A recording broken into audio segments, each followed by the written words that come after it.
Si toi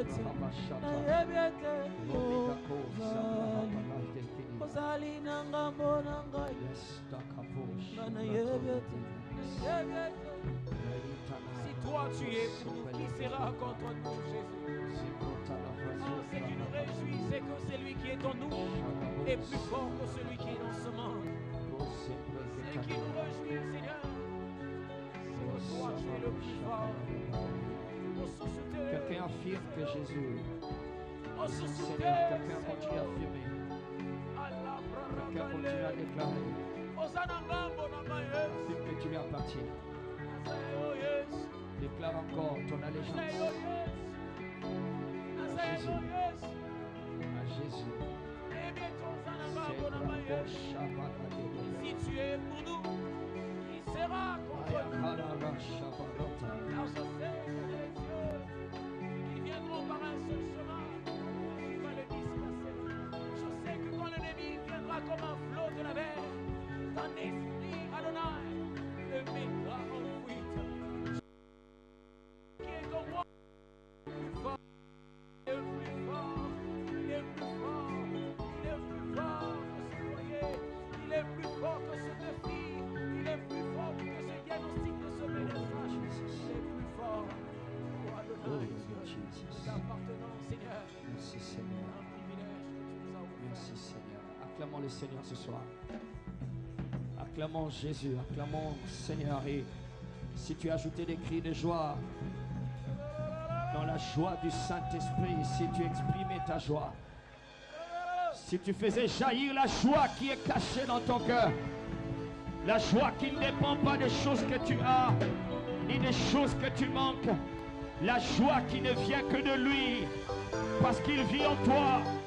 Quelqu'un acclame et poussons des cris de joie. Alléluia. Amen. Nous pouvons nous asseoir. Bienvenue. Bienvenue dans sa présence. Praise God. Que son règne vienne dans ta vie. Que son règne se manifeste dans ta vie. Que son règne s'établisse dans ta famille. Que son règne soit réel en ces lieux. Au nom de Jésus-Christ. Praise God. Nous sommes dans notre série donc que ton règne vienne. Nous sommes en train de nous éduquer sur la mentalité du royaume. Lorsque le Seigneur est venu, il est venu nous inculquer, nous éduquer, nous impacter du royaume de Dieu. Alléluia. Alors, nous allons aller un peu droit au but ce soir à cause du temps toujours. Mais juste nous dire que la fois dernière, nous nous sommes arrêtés en train de montrer les 7 domaines d'influence en tant que royaume dans lequel nous sommes. Nous sommes en train d'exister et de fonctionner comme des prêtres et comme des rois. Alléluia. Et alors en tant que roi, nous comprenons que nous devrons exercer notre influence. Dit influence. Ok, il n'y a qu'une seule personne qui l'a dit influence. Alléluia. Alors nous sommes censés exercer notre influence. Un roi, notre royauté se résume entre autres dans certains concepts, dans certains mots. Concepts, disons cela. Et l'un de ces concepts, c'est le concept influence. Influencer, nous devons influencer le monde dans lequel nous vivons, le monde dans lequel nous fonctionnons. Il a dit, vous êtes le sel de la terre. Alléluia. Quand le sel entre quelque part dans une nourriture, il influence toute la nourriture, change. Amen. Il donne le goût. Alors donc notre royauté s'exprime plus particulièrement dans le concept d'influence. Influencer, bien sûr. L'influence, nous connaissons, il y a une influence qui est négative, il y a une influence qui est positive. Notre influence donc est censée être positive. Il a dit, vous êtes la lumière du monde qui est dans les ténèbres. Alors vous influencez, vous montrez le chemin, vous illuminez, vous éclairez, vous influencez. On n'allume pas une lampe pour la mettre sous un lit, mais on la met au-dessus dans la maison pour que tous ceux qui entrent soient influencés par cette lumière, soient éclairés par cette lumière. Donc notre royauté, chaque fois quand tu entendras parler de royauté en tant que roi et reine en Christ, pense au concept influence. Influence, bien sûr, qui est influence positive. Alléluia. Donc, notre influence, nous étions en train de faire comprendre la fois dernière, est censée s'exercer dans tous les aspects, d'accord? Alors, tous les aspects de la vie d'influence, tous les aspects de la vie humaine, nous les avons regroupés dans 7 domaines. Le premier domaine, c'est la famille. Deuxième domaine, c'est la religion. On va revenir plus tard en détail. Troisième domaine, c'est l'éducation. Quatrième, le média. Cinquième, les arts, le divertissement, le monde du divertissement. Sixième domaine, le domaine des affaires.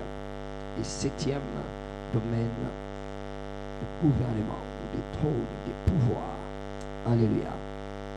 Alors ce sont donc là les 7 domaines d'influence. Et Dieu, qu'est-ce qu'il fait? Il place ses enfants, chacun de nous, il les place dans un domaine ou dans un autre pour qu'il aille là-bas et qu'il influence les choses. Alléluia.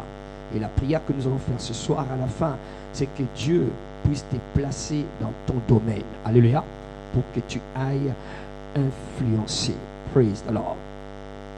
Alors, parlant de l'influence, donc ce soir, comprenons que nous avions dit ça une fois dans cette série, et aujourd'hui encore, c'est important que nous puissions revenir là-dessus.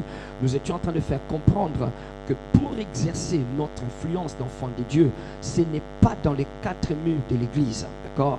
La mentalité de l'église locale, nous avions considéré, tu te rappelles, au début, nous avons considéré 4 mentalités qui régissent et qui contrôlent, d'accord, qui influencent donc les enfants de Dieu dans leur vie, ok? Première mentalité, c'est la mentalité mondaine. Ce sont des hommes et des femmes qui ne voient les choses que selon le monde. Ils sont poussés, contrôlés, influencés par l'esprit du monde. Ils aiment les choses du monde, ils vivent pour le monde. Quand ils travaillent, c'est pour le monde. Bien qu'ils soient à l'église, mais il y a des enfants de Dieu qui ont une mentalité mondaine. Tu les vois dans leurs moments de réjouissance, tu les vois dans leurs moments de tristesse, tu les vois dans leurs moments quand ils sont dans le besoin, tu les vois dans leurs moments. Tu sais reconnaître quelle est la mentalité qu'il a. Quand tu vas aujourd'hui dans les fêtes des enfants de Dieu, tu auras du mal à savoir s'il y a toujours des enfants de Dieu qui existaient, parce que, alléluia, il n'y a pas de différence, d'accord? C'est la mentalité mondaine. Ils dansent ce que les autres ou tout le monde.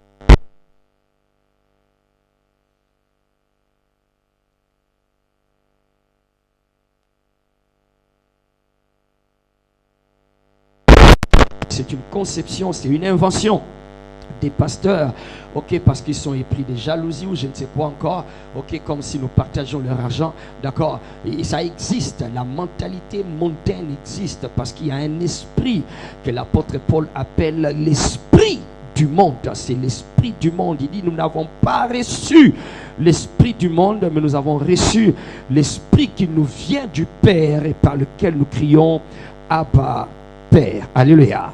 Donc il y a une mentalité qui est mondaine. Alors si tu es ici ce soir ou en train de me suivre en ligne ou bien en indifféré un autre jour que mercredi 16 ou encore mercredi combien 18 juillet, sache que si tu as encore l'amour du monde, c'est que tu as la mentalité du monde. D'accord? Nous avons expliqué que la mentalité du monde s'exprime plus particulièrement encore de manière condensée. C'est Jean qui nous le fait voir dans 1 Jean chapitre 2 à partir du verset 15.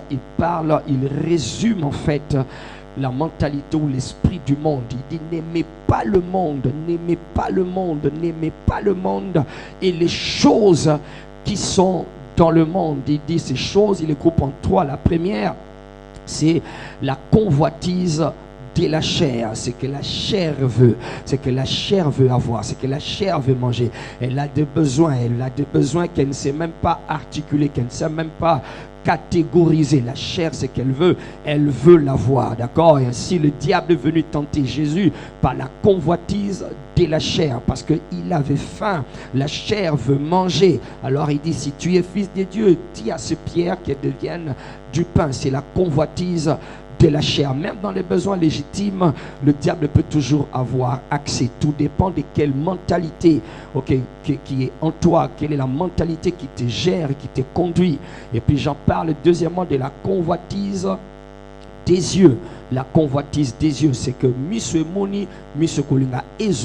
la convoitise. C'est ça le monde. Le monde, c'est la convoitise de la chair, c'est la convoitise des yeux. Nous voulons avoir, nous voulons posséder. Il a pris Jésus, il l'a amené sur une montagne élevée, et il lui a fait voir le monde et la gloire. Il lui a fait voir, parce qu'il savait que si je peux le faire voir, je pourrais obtenir de sa part ce que j'aimerais obtenir. Il lui a fait voir. C'est la convoitise des yeux. Ainsi, il y a des gens ici qui voient ce qu'ils ne doivent pas voir, et le diable leur fait voir des choses qu'ils ne doivent pas voir, et ça réveille en eux des instincts mondains. Alors ils voient, et quand tu reconnais l'esprit du monde, c'est quand les choses que tu vois, ça t'éloigne de ce que Dieu a préparé. Il y a des choses que Dieu avait préparées pour Jésus-Christ, mais le diable voulait le faire voir autre chose pour qu'il oublie ce que Dieu lui a préparé. La troisième chose, j'en parle de l'orgueil de la vie. C'est la troisième chose qui résume le monde. Il dit, n'aimez pas le monde, parce que tout ce qui est dans le monde, c'est quoi? Tout, apôtre Jean, il dit, je le résume en trois. 1, la convoitise de la chair. 2, la convoitise des yeux. 3, l'orgueil de la vie. On ne me touche pas, on ne me parle pas comme ceci. Il ne peut pas traîner mon nom. Je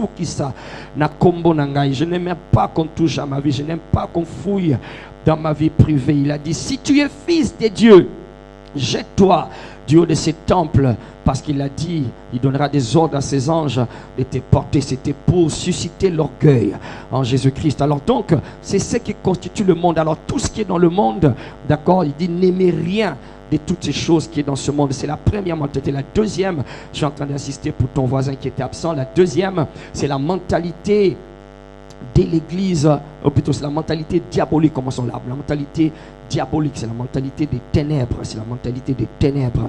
D'accord? Il y en a qu'une mentalité démoniaque. Elle consiste à écraser les autres pour avoir l'argent, à faire du mal aux autres, à détruire le foyer d'autrui, à entrer dans le foyer d'autrui, saccager, prendre le mari d'autrui, prendre l'argent d'autrui pour que toi tu construises ta maison, régner sur le pouvoir et ne pas tenir compte du peuple pendant qu'on s'enrichit. Les gens sont en train de s'entretuer. C'est la mentalité diabolique que tu veux avoir la promotion. Donne-nous ton fils, donne-nous ta fille, donne-nous ta mère, donne-nous ton père. Tu vois.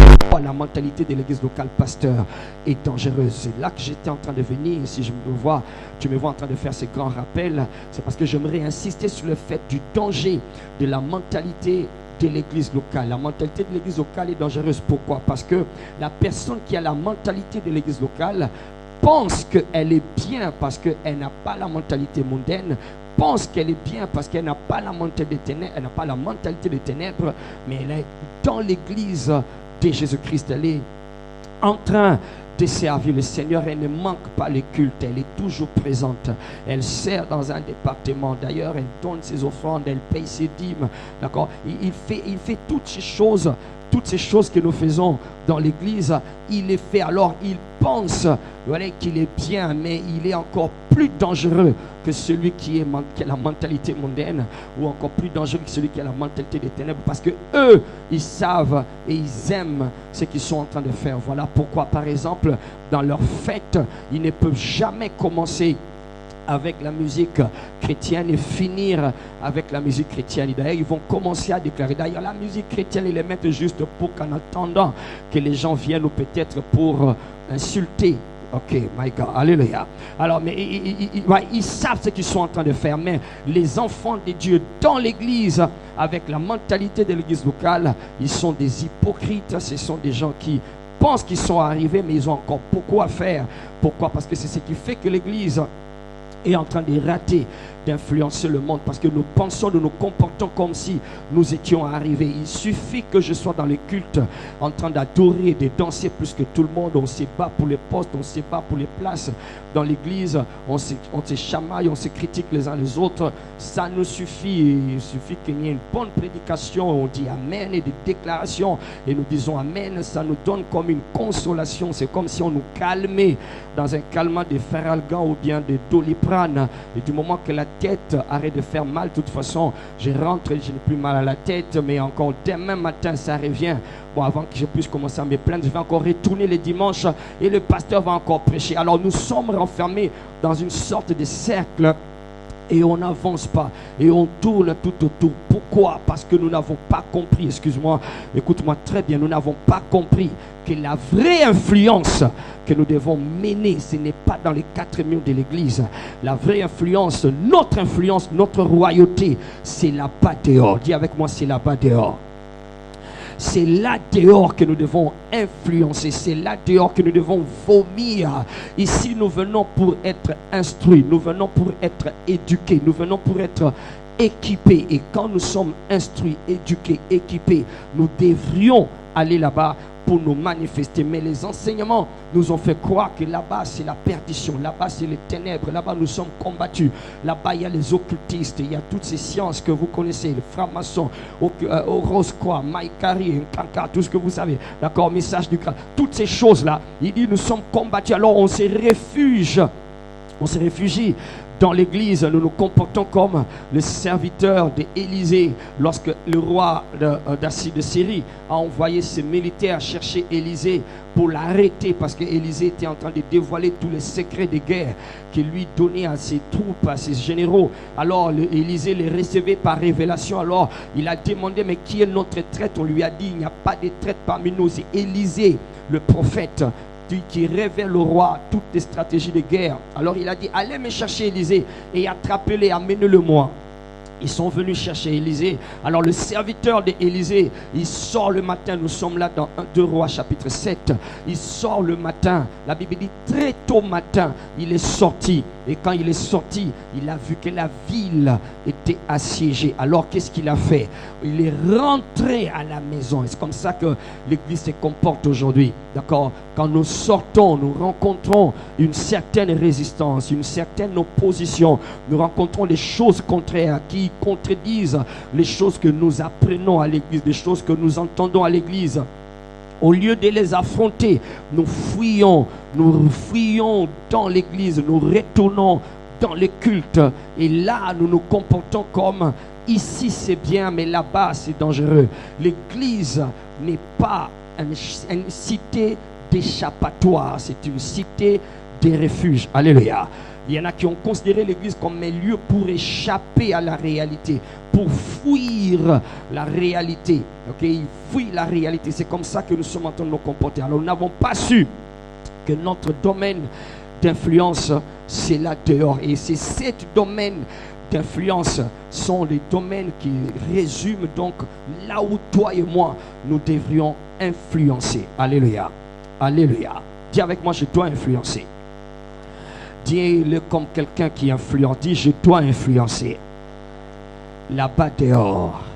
Dis-le bien, là dehors, je vais influencer. Alléluia. Ne cherche pas à être champion dans les 4 murs de l'église si tu es encore échec, si tu es perdant là dehors. Alléluia. L'église n'est pas un lieu d'échapper ou encore d'échappatoire. C'est un lieu où nous venons, comme je dis, être instruits, être éduqués et être équipés pour aller nous manifester là-bas dehors. Alors il y a ces grands... Ok, viens avec moi, nous allons lire un texte. On va faire un peu une étude, une sorte d'étude biblique. Ok, j'espère que ton voisin ne va pas s'ennuyer. Viens dans Actes chapitre 19. Actes chapitre 19. Je veux nous faire voir l'approche de l'apôtre Paul. C'est un séminaire tout entier que nous sommes en train de voir comment voilà, le Saint-Esprit va nous aider, va nous laisser l'annoncer. D'accord, nous allons voir, c'est la stratégie apostolique, soit que c'est un séminaire ou une conférence, on ne sait pas encore, une stratégie apostolique. Et l'Église devrait fonctionner aujourd'hui avec ce que j'appelle ici donc une stratégie apostolique. Parce que n'oubliez pas, nous avions dit dans cette série qu'il a fait de nous des apostolos. Alléluia. C'est-à-dire des émissaires, des envoyés, des ambassadeurs, des gens que le roi envoyait dans un territoire qu'il veut conquérir. Il envoyait des ambassadeurs, des apostolos. Alors ils avaient une stratégie, c'était des intellectuels, c'était des intellos, c'était aussi des gens d'armée, c'était des personnes qui avaient une certaine habilité, une certaine capacité, d'accord, qui représentaient les domaines d'influence des royaumes qu'ils veulent aller conquérir, d'accord. Il va les rassembler. Parmi eux, il peut y avoir des professeurs, parmi eux, il peut y avoir des médecins, parmi eux, il peut y avoir des hommes d'affaires, il peut y avoir, voilà, des gens, des artistes, d'accord. Alors, il les inculquait la mentalité, ok, de ce roi-là, et puis il les envoyait. C'est comme ça que Israël était assiégé par les Romains, parce que le roi César avait cette stratégie. Alors, dans la stratégie des apostolos, regarde ce que l'apôtre Paul nous fait voir ici. Alors, je sais que ton voisin n'a jamais peut-être lu Actes chapitre 19, où il en a seulement entendu parler. Je vais me donner le devoir de faire un petit aperçu juste pour situer ses pensées. Alors, à partir du verset 1er, on nous fait comprendre que l'apôtre Paul arrive à Éphèse. Éphèse, ok, c'est une ville ou un royaume, carrément c'est une ville, d'accord, qui joue un grand rôle en termes de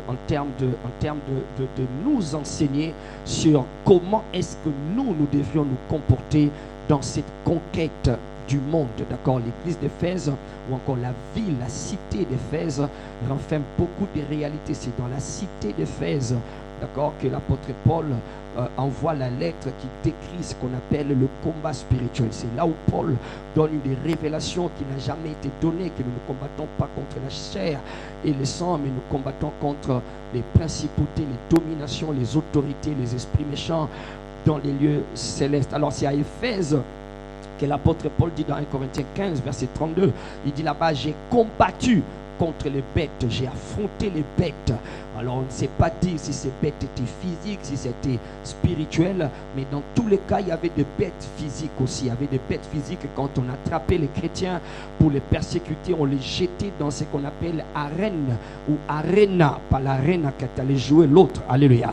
Arène, c'est un lieu, c'est un terrain, c'est comme un stade, et c'est là où s'affrontaient les gladiateurs ou encore des lieux de spectacle. C'est comme un terrain de football, d'accord. Alors on les jetait, les chrétiens, dans les arènes, et puis on relâchait les bêtes féroces, des lions qui ont été affamés, des tigres qui ont été affamés, et alors ces chrétiens devaient se débrouiller pour se battre, s'ils voulaient se battre ou s'abandonner, être dévorés par ces bêtes. Alors l'apôtre Paul dit dans ce texte, verset 32 de 1 Corinthiens 15, qu'il a combattu avec les lions. Alléluia. Et toi-même, tu sais, toi et moi, nous savons, si l'apôtre Paul dit qu'il a combattu, ok, il nous a écrit, non pas qu'il nous a écrit cela dans sa tombe, il nous a écrit cela pendant qu'il était vivant. Il y a une histoire qui s'est passée dans le passé. C'est qu'il a vaincu. La question que j'aimerais me poser, ou j'aimerais poser à l'apôtre Paul, si tu as combattu avec des bêtes physiques, comment tu as vaincu? Qu'est-ce qui s'est passé? Je veux deviner, je veux croire que Paul comprend les Écritures comme moi je comprends les Écritures. Les Écritures disent dans Hébreux 13 verset 8 que Dieu, le Seigneur Jésus-Christ, est le même hier, aujourd'hui et éternellement. C'est-à-dire, je veux croire que l'apôtre Paul a invoqué le Dieu de Samson. Alléluia. Il a invoqué le Dieu de David qui l'a aidé à vaincre ces bêtes féroces. Et quand vous entendez les bêtes féroces, en ces temps-là, ce n'est pas n'importe quoi, d'accord? C'est au-delà de tout ce que vous pouvez vous imaginer. Il ne venait pas un seul lion ou un seul tigre. Ils étaient plusieurs, ils étaient enchaînés, ils étaient affamés intentionnellement, parce que dès qu'on les relâche, tout ce que eux ils voyaient, c'est pas un être humain. Ce que eux ils voyaient, c'est une proie. Ils voyaient, c'est une nourriture. Je dois manger. Alléluia. Et l'apôtre Paul les a vaincus. Et j'aimerais ouvrir la parenthèse pour dire que ce soit des bêtes physiques ou que ce soit des bêtes spirituelles. Dieu a donné la victoire à Paul, qui te donne la victoire au nom de Jésus-Christ. Soit que tu combats avec des choses qui sont physiques ou des choses qui sont spirituelles, la vérité est que tu vas le vaincre au nom de Jésus-Christ. Dis un amen qui va t'amener dans la victoire. Et si je pouvais encore étendre ma parenthèse, j'aimerais dire aussi que tu vas voir dans l'histoire des humanités, de l'humanité, dans l'histoire des dieux et des humains, tu vas voir que les humains, alléluia, les humains, je ne vais pas sortir ce que je suis en train de dire, mais je sens que je dois le dire ici. Les humains auront souvent à affronter les bêtes. La première attaque que l'humanité a connue dans l'histoire de l'humanité, c'est une attaque du diable, mais capsulée, camouflée dans une bête, le serpent. Alléluia. Le serpent, et je te dirai peut-être plus tard pourquoi les bêtes, et vers la fin, le commencement, ça a commencé avec une bête, et la fin aussi, ça va finir avec la bête qu'on appelle l'antéchrist. L'apôtre Jean dans Apocalypse nous dit qu'il est une bête.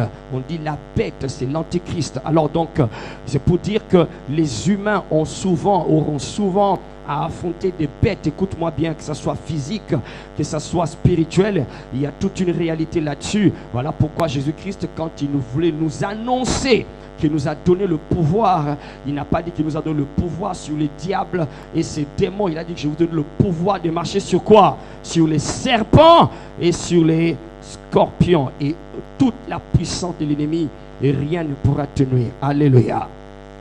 Les bêtes, parce que les bêtes sont les créatures ou les êtres, peut-être je dois le dire pour fermer ma parenthèse, ce sont les créatures qui sont plus proches des humains, et les esprits ont besoin des corps pour se manifester ou s'exprimer parmi les humains ou encore dans le domaine physique. Alors donc je ferme cette parenthèse. Donc l'apôtre Paul a affronté les bêtes à Éphèse. Donc c'est pour dire qu'Éphèse n'était pas n'importe quelle ville.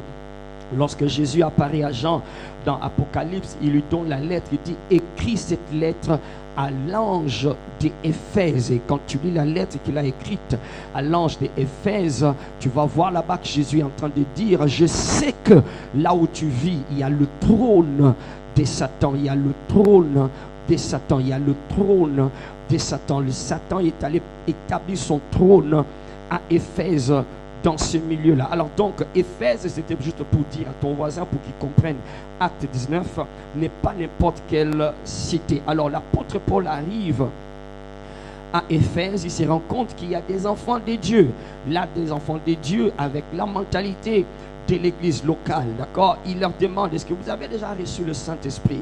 Il dit: on n'a jamais entendu parler qu'il existait un Saint-Esprit. Alors Paul commence à le faire comprendre que nous avons seulement entendu parler. Ils lui ont dit: nous avons seulement entendu parler du baptême, nous avons été baptisés du baptême des gens. Alors Paul leur fait comprendre que Jean a baptisé pour la repentance, d'accord, et qu'il vous faudrait recevoir le Saint-Esprit. Alors après leur avoir expliqué, la Bible dit: Paul leur imposa les mains et ils reçurent le Saint-Esprit, et ils se mirent à parler, au verset 6, en d'autres langues, et ils se mirent aussi à prophétiser, comme nous le faisons aujourd'hui. Ils étaient, verset 7, ils étaient en tout environ des 12 hommes. Alléluia. Alors la Bible dit maintenant, nous sommes maintenant au verset 8, on va faire cette étude-là. Suis avec moi, suis-moi très bien. Nous sommes au verset 8, nous sommes en train de vouloir décourager la mentalité de l'église locale. Alors Paul, avec les disciples, les 12 qui ont été remplis du Saint-Esprit, s'est mis à parler en langue. Il entre tout logiquement dans la synagogue, là où est censé se retrouver ces enfants de Dieu ou ceux-là qui connaissent sur la parole de Dieu. Il entre là-bas dans cette église ou dans cette synagogue. La Bible nous fait comprendre. Ensuite, Paul entra dans la synagogue où il parla librement. Est-ce que tu lis dans ta Bible? Lis dans ta Bible. Je veux que tu lises ça dans ta Bible. Et ensuite, Paul entra dans la synagogue où il parla librement pendant combien de temps? Pendant 3 mois. Pendant 3 mois, il est entré là-bas. Il allait tous les jours, d'accord? Il allait tous les jours pour parler, d'accord? Paul, n'oublie pas, c'est un apostolo, c'est un apôtre, d'accord? Il est mandaté, il est envoyé, il est un émissaire. Il est envoyé comme toi et moi, nous sommes envoyés de la part du Seigneur pour aller conquérir le monde et établir le royaume des dieux. Alors la Bible dit pendant 3 mois, Il entre dans cette synagogue-là. Est-ce qu'il entrait tous les jours? On ne sait pas, mais pendant 3 mois. Et tout ce qu'il a pu faire, c'est discourir. Il discourut sur les choses qui concernent quoi? Le royaume des dieux, s'efforçant de persuader ceux qui l'écoutaient. Pendant 3 mois, il n'a fait que discourir. Il faisait des discours, il parlait et il parlait. Et les gens ne le comprenaient pas. Il parlait, cherchant à convaincre, cherchant à persuader dans l'église ou dans la synagogue, là où on est censé partager et connaître la parole de Dieu. Le verset 9, mais comme quelques-uns restaient endurcis, incrédules, décriant devant la multitude la voix du Seigneur. Alors l'expression ici, la voix du Seigneur, toujours pour ton voisin qui ne le sait pas, la voix du Seigneur, c'est comme ça qu'on appelait ce que nous appelons aujourd'hui au Christo, le christianisme que nous appelons aujourd'hui. On appelait ça au temps de la Bible, au temps des apôtres, la voix du Seigneur, ou la voix simplement. C'est d'ailleurs ce nom-là, la voix qu'utilise cette communauté spirituelle qu'on appelle les Dewey. Dewey, c'est la voix en anglais. Dewey, c'est là qu'ils ont tiré cela. Alors donc le christianisme, au temps de l'apôtre Paul, au temps des apôtres, on appelait ça la voix. Alors donc on dit la multitude, décriant devant la multitude la voix du Seigneur. Il se retira d'eux, sépara les disciples et enseignant chaque jour dans l'école d'un nommé comment? Tyrannus. Alléluia. Amen. Et cela dura combien d'années? 2 ans, de sorte que tous ceux qui habitaient l'Asie, allô, il était à Éphèse, d'accord? Et puis tout ce qui habitait l'Asie, juifs et grecs, entendirent la parole du Seigneur. Alors peut-être que tu n'es pas en train de comprendre, je ne sais pas si ton voisin a compris qu'est-ce que je veux faire voir. La Bible nous fait comprendre que Paul arrive à Éphèse, il arrive, il trouve les disciples, c'était des disciples, et après les avoir trouvés, leur donner le Saint-Esprit, il commence à entrer pendant 3 mois dans une synagogue, là où on parle de la parole du Seigneur, mais seulement tout ce qu'il a pu faire là-bas, c'est discourir, disputer. La version anglaise dit disputer, c'est quereller, disputer, c'est quereller. Et c'est comme ça que l'Église est en train de vivre. On se querelle dans les 4 murs, on se dispute si la femme, oui ou non, doit porter pantalon, si oui ou non, elle doit prêcher, si oui ou non, on doit porter les talites, si oui ou non, on doit dire au nom de Jésus, au nom de Jésus-Christ, ou au nom de Jésus-Christ de Nazareth, comme s'il y avait Jésus-Christ des bandanes. Alléluia. Alors donc, ils étaient des disputes et des querelles, et nous sommes en train de vouloir nous disputer pour des choses qui n'amènent nulle part. Alors Paul a remarqué que ceci ne m'amènera nulle part. Alors qu'est-ce que regarde ce qu'il fait? Le gars, Paul est en train de nous montrer une stratégie apostolique. C'était dans les 4 murs, mais lui il est venu pour conquérir. Alléluia. Dit pour conquérir.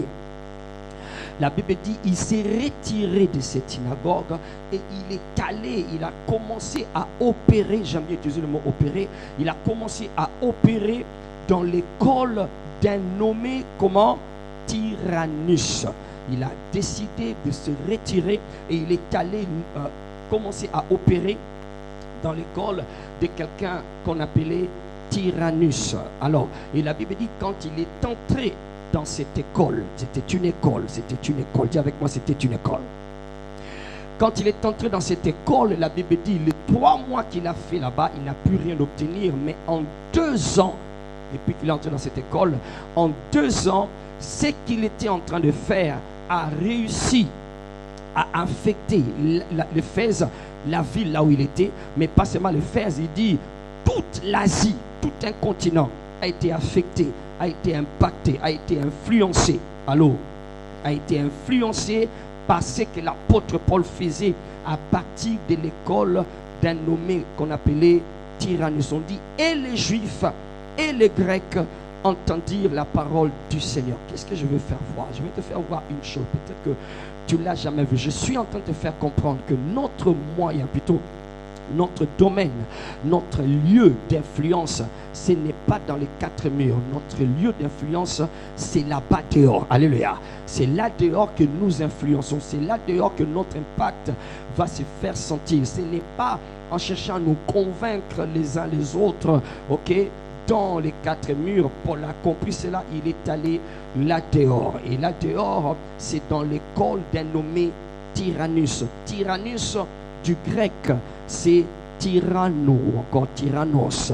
Et tyranno veut dire, en d'autres termes, tyran. Un tyran.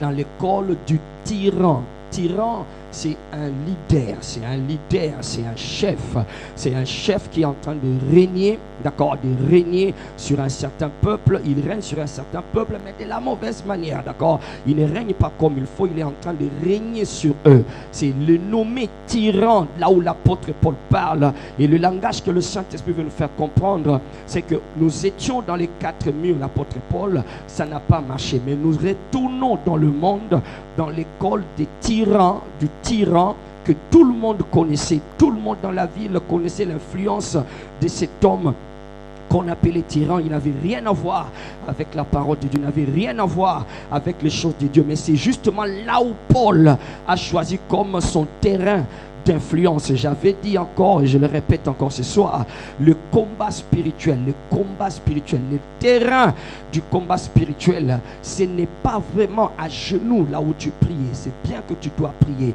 Le combat spirituel ne se mène pas vraiment là où tu bats les mains en train d'invoquer le feu, le sang, et en train de faire des onomatopées qui ressemblent au bon bruit de guerre. Boum, je prends le feu, boum, à l'eau. C'est bien de le faire, mais ça ne s'arrête pas là. Paul a compris cela. Il dit, il faut que je descende là dans le terrain. Je vais opérer dans le terrain. Et c'est là que Paul a commencé à opérer. C'est là réellement que ça se passe. Après le culte de ce soir, la main de Dieu va envoyer quelqu'un dans un terrain quelque part.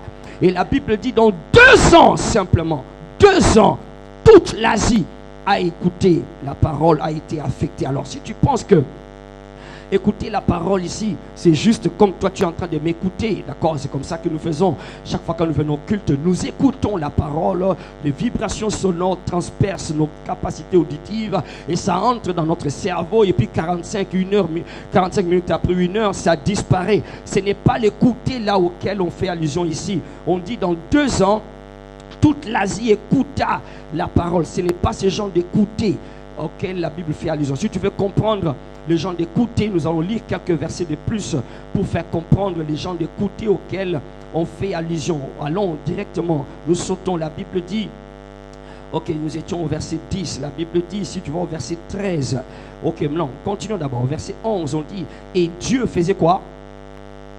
Des grands miracles. Est-ce que tu lis la parole? Est-ce que tu es avec moi? Je reprends le verset 10. Il dit, cela dura combien? 2 ans. De sorte que ceux qui étaient en Asie, les Juifs et Grecs, entendirent la parole de Dieu. Maintenant, regarde les effets. Ce n'était pas seulement entendre et accueillir. Le verset 11 dit ceci. Et Dieu faisait comment? Des miracles comment? Extraordinaires par les mains de Paul. C'est ça, écoutez, impact. C'est parce qu'il est sorti des 4 murs, il est allé là dehors. Alléluia. Et Dieu a commencé à faire des miracles extraordinaires au point que, verset 12, on appliquait sur les malades les linges et les mouchoirs qui avaient touché son corps et les malades les quittaient. Les esprits malins faisaient quoi? Sortaient. Verset 13, quelques exorcistes juifs ambulants. Oh my God, dis impact. Dis avec moi influence. Une seule personne qui était dans les 4 murs, il a tout ce qu'il a reçu, c'est suscité des débats sur les réseaux sociaux et puis après on parlait, on s'est disputé, mais il a compris, ça va me distraire. Il est allé chez le tyran, un homme réputé dans le quartier ou dans la ville. Il a commencé à opérer. Verset 13, quelques exorcistes juifs ambulants essayèrent d'invoquer sur ceux qui avaient des esprits malins le nom du Seigneur Jésus en disant, je vous conjure par Jésus que Paul prêche. Verset 14, ceux qui faisaient cela étaient 7 fils de Séva, juifs, l'un des principaux sacrificateurs. L'esprit malin leur répondit, je connais Jésus et je sais qui est Paul, mais vous, qui êtes-vous? L'homme dans lequel était l'esprit malin s'élança sur eux, s'est rendu maître de tous d'eux et les maltraita de telle sorte que ils s'enfuirent de cette maison nus et blessés. Verset 17, regardez, cela fut connu de tous. Tout ça, c'est dans 2 ans. Alléluia. une personne dans un seul lieu là dehors. C'est là-dedans qu'il y avait des principautés que Paul a affrontées. Ce n'est pas à genoux en train de prier dans les 4 murs. Regarde, plusieurs. Ok, on dit ceci, cela fut connu de tous et de tous les Grecs qui demeuraient à Éphèse. Et la crainte s'empara de tous. Que Dieu nous donne ce manteau de Paul. Le nom du Seigneur Jésus était comment? Glorifié. Alléluia. Verset 18. Plusieurs, écoutez encore, plusieurs de ceux qui avaient cru venaient confesser et déclarer ce qu'ils avaient fait. Et un certain nombre de ceux qui avaient exercé des arts magiques, ayant apporté leurs livres, les brûlèrent devant tout le monde. Et on en estima la valeur de combien? De 50 000 pièces d'argent. J'ai fait des recherches. 50 000 pièces d'argent, c'est à peu près 32 000 $. Alléluia. 32 000 $ étaient en train de partir en fumée, en feu. Pourquoi? Parce que quelqu'un qui a compris, ce n'est pas dans les 4 murs que nous influençons, c'est là dehors, dans les écoles de tyrans, alléluia, dans les écoles mondaines, dans les choses qui sont du monde. Si tu es en train de comprendre, tu es en train de retrouver déjà les 7 domaines d'influence que nous avions mentionnés. La Bible dit 7 000, ou plutôt 32 000 $ de livres. Tu parles comment d'une invasion. Ça, c'est une invasion, une industrie tout entière. L'industrie de la littérature magique a été obligée de se fermer parce que quelqu'un a opéré quelque part. Alléluia. Je ne sais pas ce qui arrivera lorsque nous allons comprendre ces choses et nous allons quitter nos querelles et nos disputes dans les 4 murs et aller là dehors en train d'influencer. Alléluia. La Bible dit 50 000 pièces d'argent. C'est ainsi que la parole du Seigneur croissait en puissance et en force.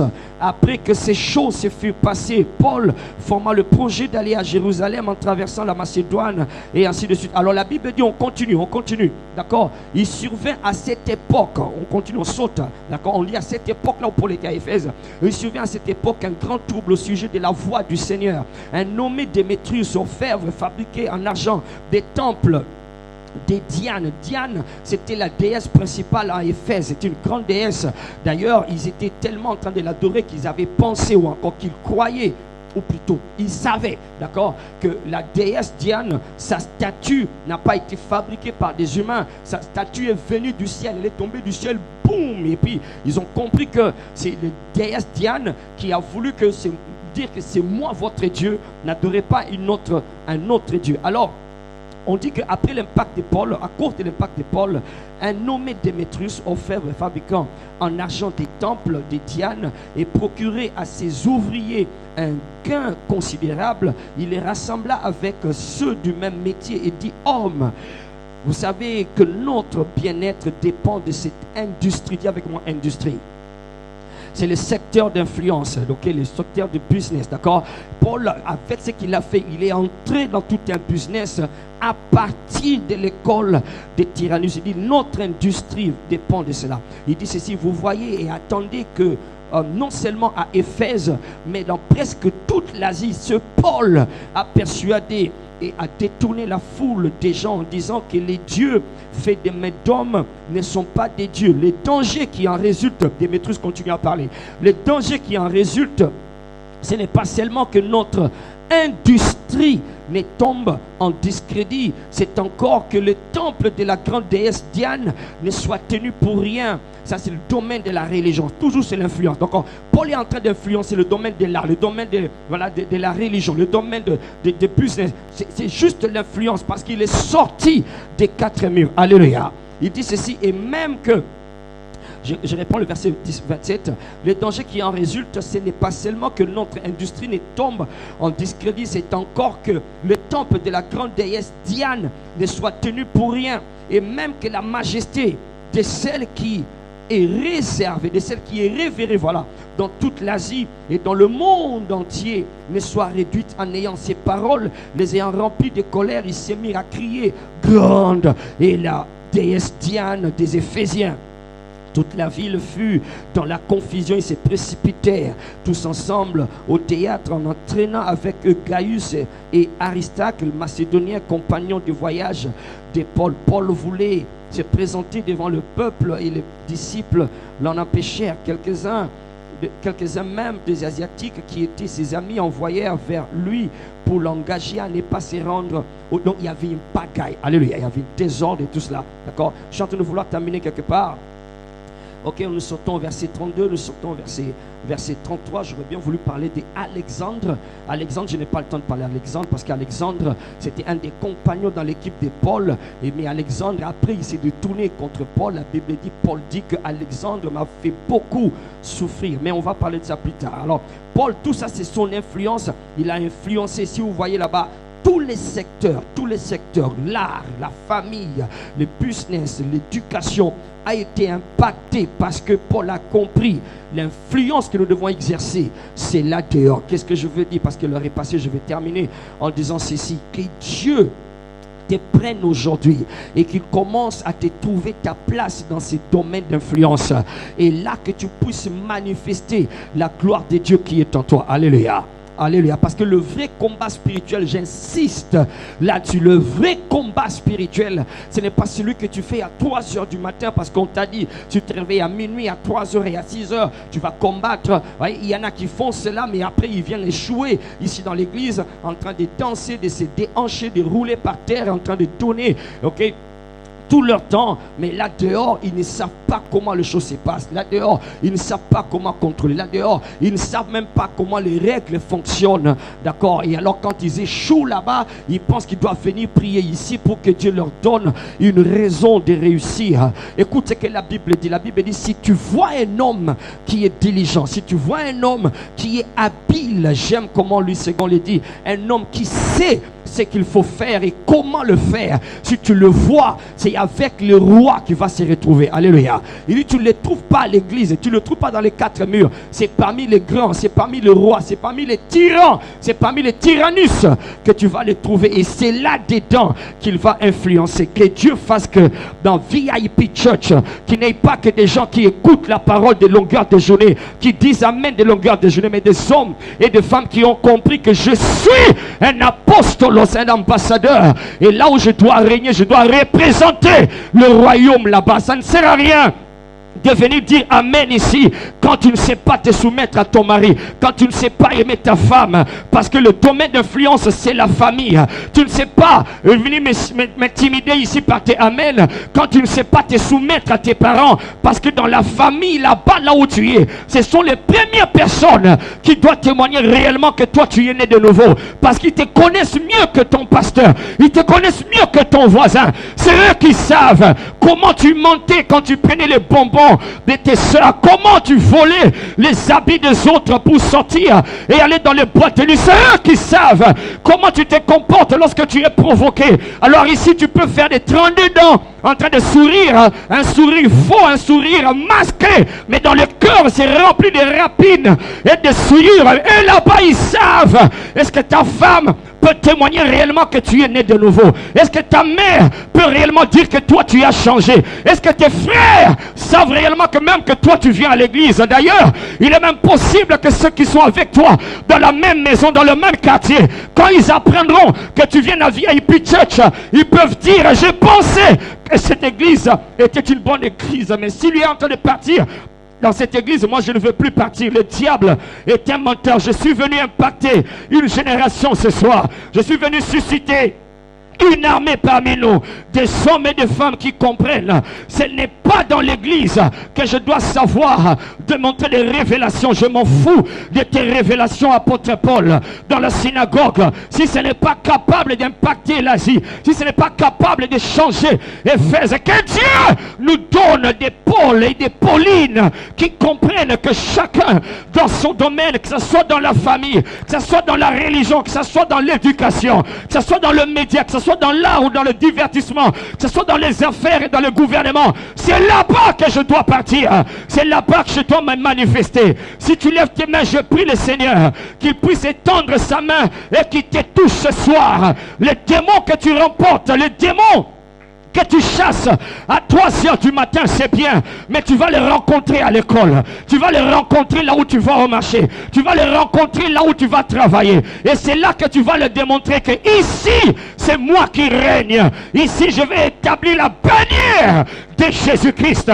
Est-ce qu'il y a des hommes et des femmes, est-ce qu'il y a des VIP qui savent que les couleurs du royaume doivent s'élargir, doivent envahir? On doit savoir que tu appartiens à Jésus. On doit savoir que tu appartiens à Jésus. Non pas en échouant, mais en réussissant. Alléluia. Et je bénis la main du Seigneur sur ta vie. La Bible dit dans Ézéchiel: béni soit la gloire de Dieu du lieu de son sanctuaire. Je bénis la gloire de Dieu sur ta vie. Et comme Isaïe où tu as influence, tu vas influencer et l'on saura que Jésus est Seigneur. Les industries vont fermer parce que toi tu vas entrer. Le diable va fermer boutique parce que Dieu va nous envoyer. Lève tes mains comme ça. Dis avec moi: Père, au nom de Jésus-Christ. Père, au nom de Jésus-Christ, la mentalité de l'église locale qui m'a abruti, qui m'a empêché de briller, qui m'a empêché de me manifester, qui m'a empêché de me manifester comme le sel de la terre, comme la lumière du monde. Cette mentalité de l'église, au nom de Jésus, cette forteresse, je la renverse au nom de Jésus. Je libère mon cœur, je libère mon intelligence, je libère mes pensées. Là où tu m'as placé, là où tu vas me placer, je vais influencer. Là où tu vas me placer, je vais influencer. Par mon caractère, par mes paroles, je vais influencer. Au nom de Jésus-Christ. Père, au nom de Jésus, le Pokoana, Oye Chakapol, et Changaina Bisikawana, na kompo na Yesu. Lève tes mains comme ça, lève tes mains, dis au nom de Jésus. En sortant de ces lieux, toute bête féroce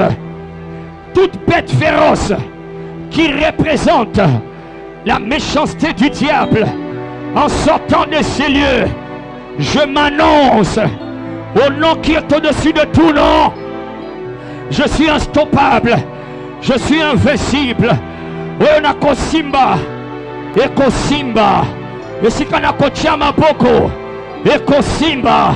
Oyongana kosala, Eko Simba. Yesu akumama, Oyongana kosala, Eko kende liboso.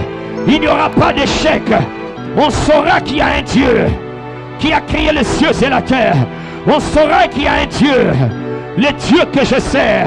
Au nom de Jésus, toute bête féroce, au nom de Jésus, je reçois dans la maison de Dieu, je reçois ici dans la présence du Seigneur le manteau et la grâce, l'équipement pour aller vaincre.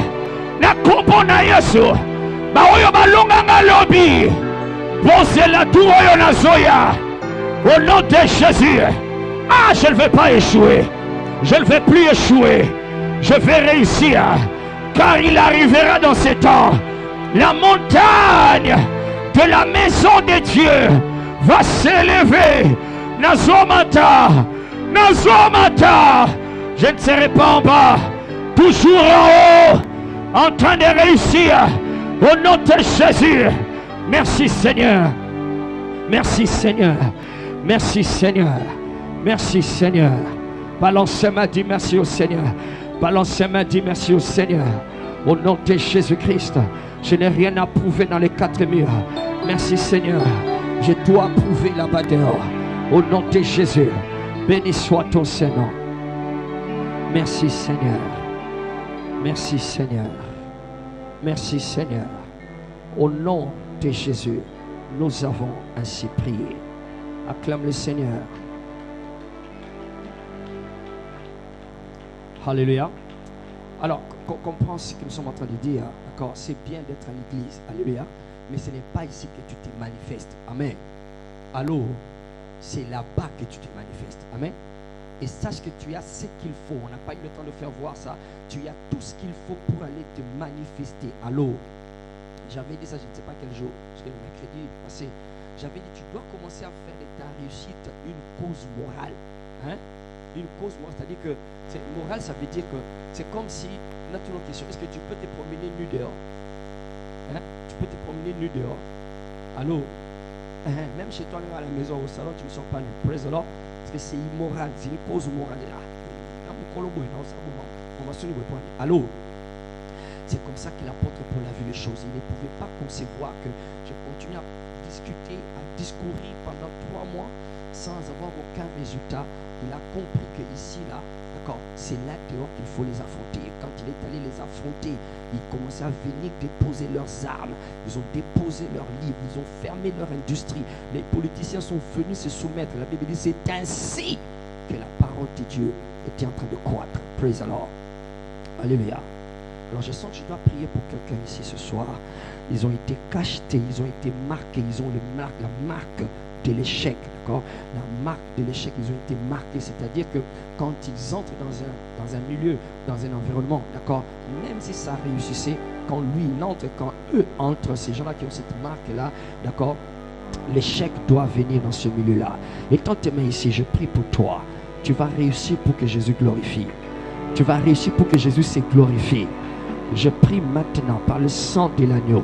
Oh my God, parce que tu es venu dans ces lieux d'équipement, dans ces lieux d'instruction, dans ces lieux d'éducation.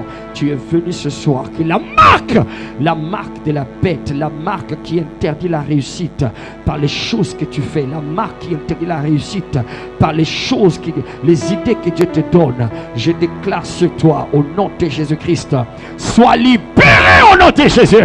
Sois délivré au nom de Jésus. La marque de l'échec, la marque de la frustration, pour que tu continues à servir le diable, cette marque s'éloigne de toi aujourd'hui.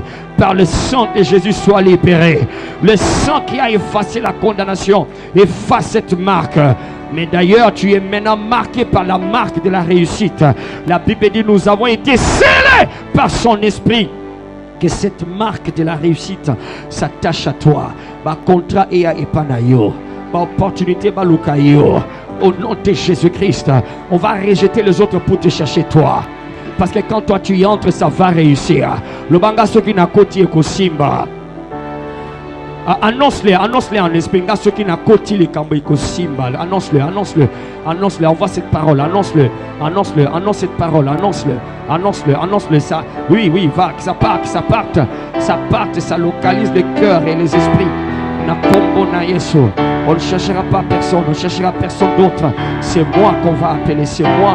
Au nom de Jésus-Christ, je suis un apostole, un ambassadeur. Takabo, Zebrekato, Laparata, Shabarabana, Ketebre, Zeberia. Oh my God, merci Seigneur. Merci Seigneur. Au nom de Jésus-Christ. Amen. C'est ainsi que je termine en disant ceci. C'est que j'ai déjà dit. N'oublie pas. Dans ces domaines d'influence, on va aller profondément plus tard. Dans ces domaines d'influence, voilà pourquoi tu vas comprendre que, vous savez, il y a un débat qui circule qui dit que non, entre le travail et la famille, entre le ministère et la famille, qu'est-ce qui vient en premier? Est-ce qu'il faut d'abord privilégier la famille ou bien le ministère ou le travail, le boulot ou bien la famille? Alléluia. Ça, c'est la mentalité de l'église locale qui nous a retenus. C'est risqué, c'est hasardeux de vouloir se prononcer là-dessus. D'accord?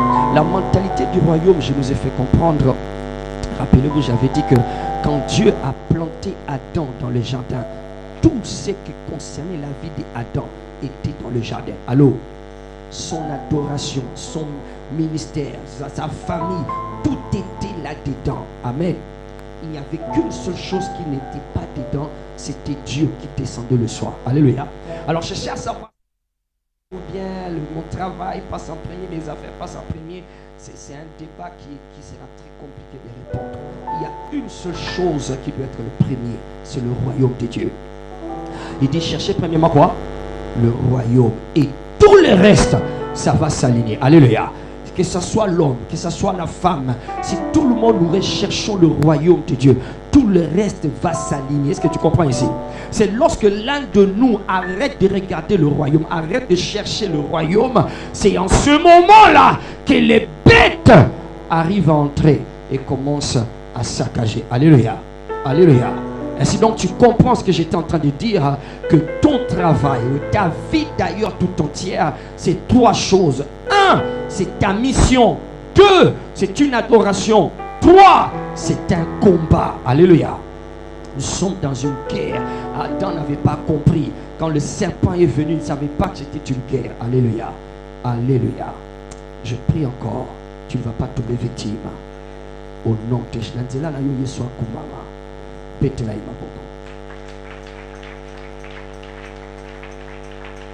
Thank you, Jesus. Sors ton offrande.